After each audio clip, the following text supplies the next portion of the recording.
मैं दुकानदार का शुक्रिया अदा करके टर्मिनल की तरफ आ गया। मेरी मतलूबा बस रवानगी के लिए तैयार थी और अगली सीट पर बैठकर सोचने लगा। दुकानदार ने मुझे सही मशवरा दिया है। मैं बैंक वालों की मदद से बेकारन को पकड़ सकता हूँ। लामहाला इस सरप्राइज बॉन्ड की रकम हासिल करने के लिए बैंक आना ही है। मैं आसानी इस सरप्राइज बॉन्ड ले सकता था, लेकिन मेरे पास प्राइज बॉन्ड का नंबर नहीं था। ताहम ये कोई परेशानी की बात नहीं है, बैंक वालों से नंबर मालूम किया जा सकता था। मैंने मुतमईन होकर सीट से टेक लगाकर आंखें मूंद ली। बैंक के कैशियर ने मुझ पर गुजरने वाले सान्हे के मुतालिक संजीदगी से सुना और मुझे मैनेजर से बात करने का मशवरा दिया। मैनेजर का नाम शाहिद हुसैन था। मामले के मुतालिक मालूम होने के बाद इसने मुझसे प्राइज बॉन्ड का नंबर दरियाफ्त किया। मैंने 1000 रुपए वाले प्राइज बॉन्ड की लिस्ट से इसके सामने रखते हुए नंबर बता दिया। ये लिस्ट मुझे कैशियर से मिली है। मैनेजर ने फोन का रिसीवर उठाने के बाद अमले को हिदायत देनी शुरू कर दी। फिर रिसीवर क्रेडिट पर रखते हुए मुझे मशवरा दिया कि मैं प्राइज बॉन्ड की गुमशुदगी की रिपोर्ट थाने में दर्ज करा दूं। पुलिस बेकारन को खुद तलाश कर लेगी। पुलिस को मामले में मुलविस करने का मतलब यह था कि मुफ्त की सरदर्दी मोल लेने के अलावा 1 लाख की रकम में हिस्सेदारों का भी इजाफा करना। ये बात मेरे लिए काबिल हजम नहीं थी, इसलिए मैनेजर को यकीन दिलाने के बाद मैं बैंक से बाहर आ गया। मेरे लिए ये एहसास काफ़ी नहीं था। अब प्राइज बॉन्ड कैश नहीं हो सकता था। मैं बस में बैठकर टर्मिनल की तरफ चला गया। बारिश दोबारा बरसने लगी, सर्दी भी बढ़ गई। वर्कशॉप का गेट चौपट खुला हुआ था और अंदर लड़के काम कर रहे थे। मैं बारिश में भीगता हुआ टीन की चादर वाली छत के नीचे आ गया। मैंने लड़कों से राजा साहब के मुतालिक पूछा तो इनमें से एक ने बताया वो खाने के लिए घर गया हुआ है। मैंने वापसी के मुतालिक दरियाफ्त किया। इसने सोचते हुए बताया इसे कुछ काम भी दरपेश है, इसलिए शायद 6 बजे के बाद वापस आएगा। मेरे चेहरे पर परेशानी के तासुरात उभरे। लड़के ने परेशानी की वजह दरियाफ्त की। मैंने बताया मुझे ड्राइव टर्मिनल के करीब वाक़े दुकानदार ने यहाँ पर भेजा है। चंद दिन पहले वो स्याह रंग की गाड़ी को वर्कशॉप लाया था। इस गाड़ी के अंदर एक बकारन बैठी हुई थी। मुझे इसके मुतालिक मालूमात दरकार है।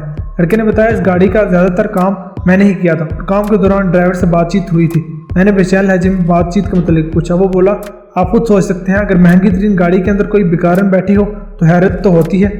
मैंने ड्राइवर से बेकारन के मुतालिक पूछा तो इसने बताया कि मुझे इसके मुतालिक ज़्यादा मालूम नहीं, लेकिन जहाँ से इसे तनख्वाह मिलती है वहाँ से इसे बेकारन को उठाकर ड्राइव टर्मिनल ले जाना और वापस लाना होता है।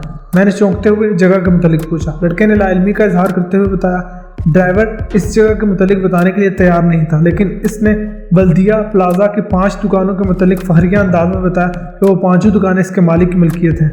मैंने दुकानों के नंबर पूछे तो इसने बिल तरतीब बता दी। मैं वर्कशॉप से बाहर आ गया।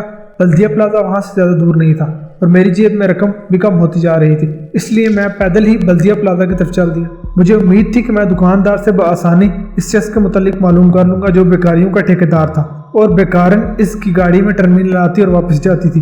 बल्दिया प्लाजा पहुँचने में मुझे आधा घंटा लग गया। इस दौरान बारिश लगातार बरसती रही और जब मैंने प्लाजा में कदम रखा तो अच्छी तरह भीग चुका था। मैंने सुबह से कुछ खाया पिया नहीं था, इसलिए मुझे भूख भी महसूस हो रही थी। मेरी जेब में रकम ना होने के बराबर थी, इसलिए मैंने खाने पीने का इरादा मुलतवी कर दिया और मतलूबा दुकानों की तरफ आ गया। पहले दुकान के काउंटर पर 17 साल लड़का बैठा हुआ था।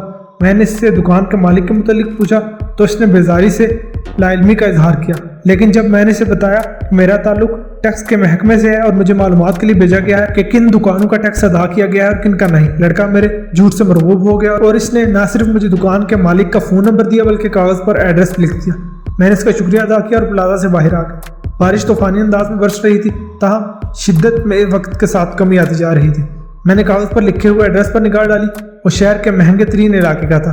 मेरी जेब में इतनी रकम नहीं थी कि मैं वहां तक जा सकता, इसलिए बारिश रुकने के बाद पैदल चलता हुआ फ्लैट तक आ गया। दूसरी सुबह मैंने पीसीओ से नंबर मिलाया जो मुझे प्लाजा वाले लड़के ने दिया था। दूसरी तरफ से कॉल किसी औरत ने रिसीव की। मैंने इसे बताया मोहतरमा 2 रोज़ कबल टर्मिनल पर मेरा प्राइस बॉन्ड जेब से गिर गया। वो प्राइस बॉन्ड जिस बकारन ने उठाया उसका ताल्लुक आपसे है। बराए मेहरबानी मुझे बकारन का एड्रेस बता दीजिए। औरत की आवाज़ सुनाई दी। 1000 वाले प्राइस बॉन्ड की भला क्या हैसियत, यहाँ तो लाखों के मामलात बेतरतीबे के साथ बिखरे पड़े रहते हैं, इन्हें सुलझाने वाला कोई नहीं। मैंने हैरत भरे लहजे में पूछा आपको कैसे मालूम हुआ कि प्राइस बॉन्ड की कीमत 1000 रुपये है? मैंने इसके मुतालिक आपको नहीं बताया। दूसरी जानिब से जवाब वसूल हुआ। आप सिराज कम्प्लेक्स के फ्लैट नंबर 24 में आ जाइए, बैठकर बातचीत कर लेंगे, फ़ोन पर मुनासिब नहीं। रब्ता मुनक़ता हो गया और मैं फ्लैट की तरफ चल दिया। सिराज कम्प्लेक्स जाने से पहले मुझे अपना हुलिया दुरुस्त करना था। मैंने नहायत एहतमाम के साथ गुस्ल किया और अपने गिने चुने कपड़ों में से कदरे बेहतर लिबास का इंतखाब करने के बाद इसे ज़ेबतन किया और फिर बस पकड़कर सिराज कम्प्लेक्स की तरफ आ गया। मैं पहले ही बता चुका हूँ कि इस कम्प्लेक्स का शुमार शहर के महंगे तरीन कम्प्लेक्स में होता है। मुझे हैरत हो रही थी कि इस बेकारन का फ्लैट नंबर 24 में रिहाइश पजीर औरत से क्या ताल्लुक है। अगर वो औरत बेकारियों की ठेकेदार थी तब भी सिराज कम्प्लेक्स की हैसियत से बाहर था। बहरहाल मैं कम्प्लेक्स के वसी और इस पार्किंग लॉट से होता हुआ हॉल में आ गया। रिसेप्शनिस्ट क्लर्क ने तफहीमी नज़रों से मेरी तरफ देखा। मैंने इससे फ्लैट नंबर 24 से राब्ता मिलाने के लिए कहा तो इसने सामने ही बनी हुई लिफ्ट के दरवाजे की तरफ इशारा करते हुए बताया कि फ्लैट नंबर 24 की रिहायशी आपकी मुंतजिर है। चंद मिनट कबल उन्होंने फ़ोन करके मुझे बता दिया था। मैं लिफ्ट की तरफ चल दिया। लिफ्ट बॉय को मैंने फ्लैट नंबर 24 के मुतालिक बताया तो उसने 5वीं मंजिल का बटन दबा दिया। मुझे अब कुछ परेशानी महसूस होने लगी। लेने के देने भी पड़ सकते थे, लेकिन ये सोचकर मैंने दिल को तसल्ली दी कि जब ओखली में सर दे दिया तो फिर मौसलों से क्या डर।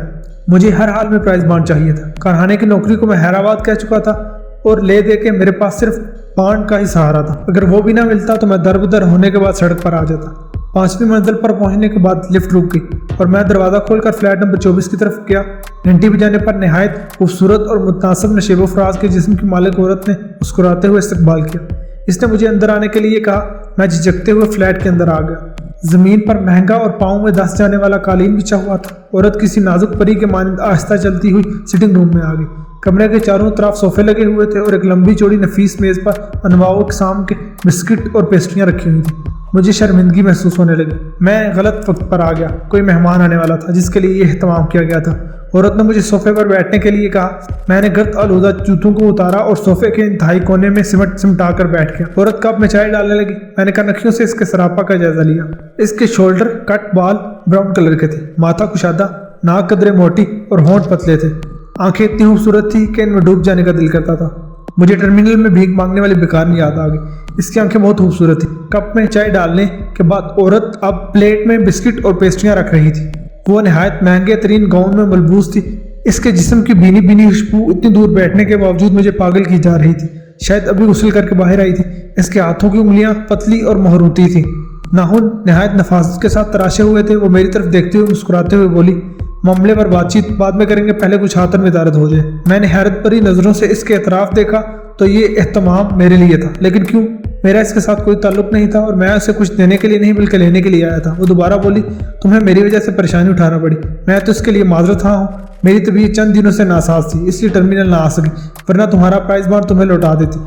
मेरी ज़बान कंग होकर रह गई। सोचने समझने की सलाहियत भी मफकूद हो गई। इसने अचानक ही मेरे हाथ को अपने हाथ में पकड़ा। मेरे जिस्म में करंट साथ दौड़ने लग गया।